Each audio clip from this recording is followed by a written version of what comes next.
இலங்கையில் எரிபொருளுக்கு மீண்டும் இந்த கியூஆர் சிஸ்டம் வந்து அறிமுகப்படுத்தப்பட்டிருக்குது. அவசரமாக அரசாங்கம் இந்த கியூஆர் சிஸ்டத்தை மீண்டும் அறிமுகப்படுத்தினதுக்கு காரணம் என்னன்னு சொல்லி சொன்னால், எரிபொருளின் பாவனையின் அளவை கட்டுப்படுத்துறதுக்காக. எரிபொருளின் பாவனை அளவு அப்படின்னு சொல்லி பார்க்கல நிறைய பேர் வந்து இலங்கையில் இப்போ ஒரு கொஞ்ச நாளைக்கு முதல் வந்து எரிபொருள் தட்டுப்பாடு ஏற்பட போகுது அப்படின்னு சொல்லி ஈரானுக்கும் இஸ்ரேலுக்கும் இடையிலான யுத்தம் ஆரம்பித்த உடனேயே வந்து எரிபொருளை வந்து பதுக்கி இருக்கிறார்கள். நிறைய எரிபொருள் வந்து நாட்டில் பதுக்கப்பட்டிருப்பதாக வந்து அரசாங்கம் தெரிவித்திருக்குது. கிட்டத்தட்ட 1.5 மாதத்துக்கு தேவையான எரிபொருளை வந்து ஒரு கிழமையில் வந்து இலங்கையில் இருக்கிற மக்கள் வந்து கொள்வனவு செய்திருக்கிறார்கள் அப்படின்னு சொல்லி ஒரு புள்ளி விவரம் வந்து சொல்லுது. யாழ்ப்பாணத்தில் மட்டும் 3 நாட்களில் வந்து 29 கோடி ரூபாய்க்கு வந்து இந்த எரிபொருள் வந்து கொள்வனவு செய்யப்பட்டிருக்குது. இவ்வளவு எரிபொருளுமே வந்து பதுக்கப்பட்டு மக்களின் வீடுகளில் வந்து இருக்குது. இப்போ ஒரு அவசர தேவை நிமித்தம் வந்து எரிபொருளை கொள்வனவு செய்ய வேண்டும் என்று நினைக்கிற ஒரு ஆளுக்கு வந்து உடனடியாகவே இந்த எரிபொருளை வந்து இப்போ ஒரு கொஞ்ச நாளைக்கு முதல் கொள்வனவு செய்ய முடியாத ஒரு நிலைமை வந்து காணப்பட்டது. இதே நிலைமை வந்து தொடர்ச்சியாக ஏற்பட்டு விடக்கூடாது என்றதை நோக்கமாக கொண்டுதான் அரசாங்கம் உடனடியாக வந்து இந்த கியூஆர் சிஸ்டத்தை வந்து அறிமுகப்படுத்தி இருக்குது. இந்த கியூஆர் சிஸ்டம் என்பது வந்து இலங்கை மக்களுக்கு வந்து ஒரு புதிதான விடயம் இல்லை. ஏற்கனவே இந்த சிஸ்டத்தில் பழக்கப்பட்டவர்களாக இந்த இலங்கை மக்கள் வந்து இருக்கின்றார்கள். நாட்டில் இப்போ இந்த கியூஆர் சிஸ்டம் அறிமுகப்படுத்தப்பட்டதன் பின்னர் அரசாங்கத்தை வந்து நிறைய பேர் விமர்சிக்கிறத வந்து காணக்கூடியதாக இருக்குது. ஏனென்று சொல்லி சொன்னால், இந்த அரசாங்கத்தில் இப்போ இருப்பவர்கள் வந்து ஆட்சிக்கு வருவதற்கு முன்னர் இதே கியூஆர் சிஸ்டத்தை விமர்சித்தவர்கள் அப்படின்னு சொல்லப்படுது. ரைட், இப்போ விடயத்தை பார்த்தோம்னு சொல்லி சொன்னால், முன்னைய காலப்பகுதியில் வந்து இப்போ இருக்கிற ஆட்சியாளர்கள் இந்த கியூஆர் சிஸ்டத்தை விமர்சித்ததற்கான காரணம் என்னன்னு சொல்லி பார்த்தால், இலங்கையில் இந்த எரிபொருளை கொள்வனவு செய்யக்கூடிய டொலர் இருப்பில் இல்லாதது தான் காரணம். ஆனால் இப்போ நிலைமை அப்படி இல்லை. தேவையான டொலர்ஸ் வந்து இலங்கை அரசாங்கத்திடம் வந்து காணப்படுது. ஆனால் இது வந்து ஒரு கொமன் பிரச்சனை. உலக நாடுகள் பலவற்றுக்கும் ஏற்பட்டிருக்கிற ஒரு பெரிய பிரச்சனை தான் இந்த எரிபொருள் பிரச்சனை. அந்த பிரச்சனை காரணமாகத்தான் இலங்கையில் தற்போது இந்த கியூஆர் சிஸ்டம் அறிமுகப்படுத்தப்பட்டிருக்கே ஒழிய இலங்கையால் இந்த எரிபொருளை கொள்வனவு செய்ய முடியாமல் இந்த சிஸ்டத்தை வந்து அறிமுகப்படுத்தவில்லை. அது மட்டும் இல்லாமல் இன்றைய தினம் கூட இலங்கைக்கு வந்து எரிபொருளை எடுத்து வருகின்ற ஒரு கப்பல் வந்து வந்தடைந்திருக்குது. இதில் இருந்தும் தற்போது எரிபொருள் இறக்கப்படுவதாக வந்து செய்திகள் வந்து வெளியாகி இருக்குது. இலங்கையில் ஏற்கனவே இருக்கிற எரிபொருள் வந்து ஏப்ரல் மாதம் அரவாசி பகுதிக்கு காணும் அப்படின்னு சொல்லப்பட்டாலும் இலங்கை மக்கள் வந்து பேனிக் ஆகி உடனடியாக இந்த எரிபொருள் கொள்வனவுகளில் ஈடுபடக்கூடாது என்பதற்காகத்தான் இந்த கியூஆர் சிஸ்டம் வந்து அறிமுகப்படுத்தப்பட்டிருக்கு. சரி, இப்போ இந்த கியூஆர் சிஸ்டம் பற்றி பார்ப்போம். இந்த கியூஆர் சிஸ்டம் வந்து நிறைய பேருக்கு முதலே பழக்கப்பட்டதாக இருந்தாலும் நிறைய பேர் இப்போ பாவிக்காமல் விட்டதன் காரணமாக இதை மறந்து போயிட்டார்கள். நிறைய பேருக்கு இந்த கியூஆரை வந்து எப்படி மீள பெற்றுக்கொள்வது என்பது தொடர்பில் வந்து சந்தேகம் நிலவுது. சரி, இப்போ நீங்கள் உங்களுடைய வாகனம் மற்றும் தொலைபேசியை வந்து மாற்றாதவர்களாக இருந்தால் எந்த விதமான பிரச்சனையும் இல்லை. நிறைய பேர் வந்து மாற்றியிருக்க மாட்டீர்கள், அதே வாகனம் இருக்கும். நீங்கள் முந்தைய எந்த தொலைபேசி இலக்கத்தின் ஊடாக வந்து இந்த கியூஆரை பெற்றுக்கொண்டிருப்பீங்களோ அதே தொலைபேசி இலக்கத்தை தான் இப்போ வரைக்கும் பாவிச்சு கொண்டிருப்பீங்க. அப்படியானவர்கள் வந்து இப்போ ஸ்க்ரீனில் தெரிகிற இந்த அட்ரஸின் ஊடாக போகின்ற பொழுது வந்து நீங்கள் அதில் லொக்கின் பண்ண முடியும். அப்படி லொக்கின் பண்ணினால் நேரடியாகவே உங்களுடைய தொலைபேசி இலக்கத்தை வந்து அது கேட்கும். நீங்கள் உங்களுடைய தொலைபேசி இலக்கத்தை கொடுக்கின்ற பொழுது உடனடியாகவே ஒரு ஓடிபி இலக்கம் வந்து உங்களுடைய அந்த மொபைல் இலக்கத்துக்கு வந்து வரும். இது வந்து 5 நிமிஷ டியூரேஷன் கொண்ட ஓடிபியாக காணப்படுது. அதனால் 5 நிமிடத்துக்கு உள்ள நீங்கள் இந்த ஓடிபியை வந்து அந்த பக்கத்தில் வந்து நீங்கள் கொடுக்க வேண்டும். நீங்கள் அப்படி கொடுத்துட்டீங்க அப்படின்னு சொல்லி சொன்னால் உடனடியாகவே உங்களுடைய அந்த கியூஆர் பேஜ் வந்து ஓப்பன் ஆகும்.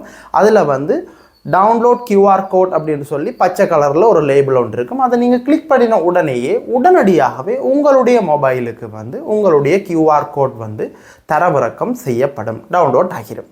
சரி, இது வழமையாக அந்த தொலைபேசியை மாற்றாதவர்களுக்கு வந்து மிக பயனுடைய ஒரு விடயமாக வந்து இருக்கும். சரி, இப்போ புதிதாக நிறைய பேர் இந்த கியூஆர் சிஸ்டம் பாவிக்காமல் விட்டதன் பிறகு நிறைய வாகனங்கள் வந்து வாங்கியிருப்பார்கள். இப்படியானவர்களுக்கு வந்து புதிதாக இதை பதிவு செய்யக்கூடிய ஒரு தேவை வந்து இருக்குது.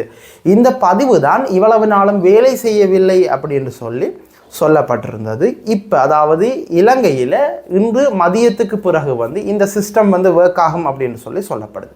இதுக்கு வந்து நீங்கள் ஸ்க்ரீனில் தெரிகிற இந்த அட்ரஸின் ஊடாக போனால் அதே சிஸ்டம் தான் உங்களுடைய பெயர், முகவரி, உங்களுடைய தொலைபேசி இலக்கத்தை கொடுக்க ஆட்டோமேட்டிக்காகவே அதே மாதிரி ஒரு ஓடிபி ஒன்று வரும். அந்த ஓடிபியை கொடுத்தால் நீங்கள் மேலதிக தகவல்களை வந்து கொடுக்க வேண்டி வரும். அதாவது வாகன விடயம், இந்த வாகன விடயங்களுக்குள்ள வாகனத்தின் இலக்கம் ரெஜிஸ்டர் நம்பர் என்பது வந்து முக்கியமானது. அதை விட இந்த செசிஸ் நம்பர் அப்படின்னு சொல்லி அடிச்சட்டக இலக்கம் என்பதும் வந்து மிக முக்கியம்.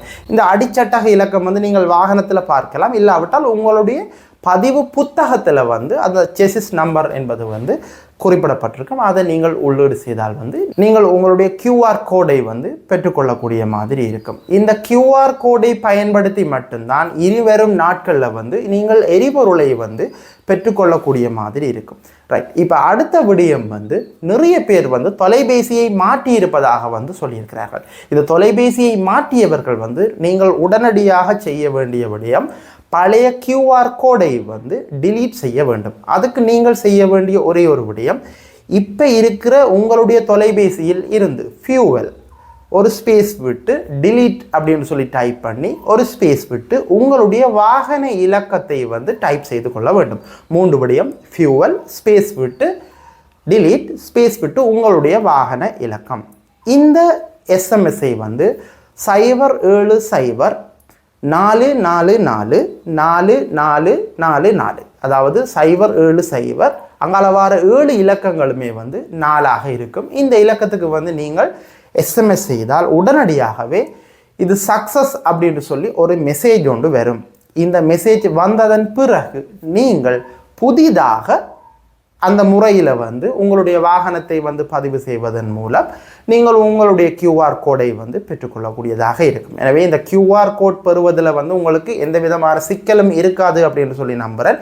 இலங்கை அரசாங்கமும் வந்து உத்தியோகபூர்வமாக அறிவித்திருக்குது. இன்றைக்கு மதியத்துக்கு பிறகு வந்து இந்த புதிதாக பதிவு செய்கின்ற நடைமுறைகள்லையும் வந்து எந்த விதமான சிக்கல்களும் இருக்காது அப்படின்னு சொல்லியிருக்கிறார்கள். எனவே இது வந்து உடனடியாக பதிவு செய்யக்கூடிய ஒரு வாய்ப்பை வந்து வழங்கும் அப்படின்னு சொல்லி நம்புகிறேன். அப்படி இல்லாவிட்டாலும் நாளைக்கு இல்லாட்டி நாளை மறுதினத்துக்கு இடையில் இது வந்து சரியான வகையில் பதிவு செய்யக்கூடிய சந்தர்ப்பத்தை வந்து இலங்கை அரசாங்கம் வந்து ஏற்படுத்தி தந்துவிடும். இப்போ இந்த QR கோடை பெற்றால் மட்டும்தான் நீங்கள் இனிவரும் நாட்களில் வந்து ஃபியூவலை பெற்றுக்கொள்ளக்கூடிய மாதிரி இருக்கும். இந்த ஃபியூவல் வந்து வாகனங்களின் அடிப்படையில் வந்து பிரிக்கப்பட்டிருக்குது. அந்த வகையில் பஸ்ஸுக்கு வந்து 60 லிட்டர், மோட்டார் சைக்கிளுக்கு வந்து 5 லிட்டர், மோட்டார் கார்ஸ் அதாவது நாங்கள் பாவிக்கிற காருகளுக்கு வந்து 15 லிட்டர், வேனுக்கு வந்து 40 லிட்டர், மோட்டார் லோரிஸுக்கு வந்து 200 லிட்டர், லேண்ட் வெஹிக்கிளுக்கு வந்து 25 லிட்டர், 3 வீலருக்கு வந்து 15 லிட்டர், ஸ்பெஷல் பர்பஸ் வெஹிக்கிளுக்கு வந்து 40 லிட்டர் வந்து ஒதுக்கப்பட்டிருக்குது. இவ்வாறு ஒதுக்கப்பட்டிருக்கிற எரிபொருளின் அளவுகள் வந்து காணாது அப்படின்னு சொல்லி ஒரு சில வாகன உரிமையாளர்கள் வந்து சமூக வலைத்தளங்களில் பதிவிடுறதை காணக்கூடியதாக இருக்குது. இப்போதைக்கு அரசாங்கம் மாற்று ஏற்பாடாக இந்த பொது போக்குவரத்தில் ஈடுபடுகின்ற தனியார் பஸ்களுக்கு வந்து இந்த ஈபோசா சாலைகளின் ஊடாக இந்த ஃபியூவலை வழங்குறதுக்கு வந்து நடவடிக்கை எடுத்திருக்கிறார்கள். அது மட்டும் இல்லாமல் இந்த 3 வீல்ஸ் என்று சொல்லப்படுகின்ற முச்சக்கர வண்டி சாரதிகளும் வந்து இது தொடர்பில் வந்து தங்களுடைய கருத்துக்களை முன்வைத்திருக்கிறார்கள். குறைந்தது 35 லிட்டராவது வந்து ஒரு கிழமைக்கு தங்களுக்கு தேவை அப்படின்னு சொல்லியிருக்கிறார்கள். இது தொடர்பிலையும் எதிர்வரும் நாட்களில் வந்து அரசாங்கம் கவனம் செலுத்தும் அப்படின்னு சொல்லி எதிர்பார்க்கலாம். ஆனால் இந்த QR கோட் என்பது வந்து நிறைய பேர் விமர்சித்தாலும் இலங்கையில் தொடர்ச்சியாக மக்களுக்கு எரிபொருள் கிடைக்க செய்கிறது வந்து ஒரு முக்கிய பங்கு வகிக்கும். இதனால நிறைய எரிபொருள் பதுக்கல் என்பது வந்து கட்டுப்படுத்தப்படுவதோடு மட்டும் அல்லாமல் நிச்சயமாக ஒருவர் கூட அத்தியாவசிய தேவைக்கு எரிபொருள் இல்லாமல் இருக்கக்கூடிய ஒரு சந்தர்ப்பத்தை ஏற்படுத்தாது என்பது வந்து மிக சிறப்பான ஒரு விடயம் இந்த QR கோட்டினது. இந்த QR கோட்டை நீங்களும் தரவிறக்கம் செய்து உங்களுடைய எதிர்கால எரிபொருள் தேவைகளில் வந்து அதை பயன்படுத்தி கொள்ள முடியும். இந்த QR கோட்டை பதிவு செய்து எடுக்கிறதுல ஏதாவது பிரச்சனைகள் இருந்தால் நீங்கள் கமெண்ட்ஸ் பாக்ஸில் கேட்கலாம். நான் அது தொடர்பான ஆலோசனைகளை வந்து வழங்குவேன். மீண்டும் புதியதொரு விடயம் சம்பந்தமான காணொலியில் சந்திப்போம். நன்றி.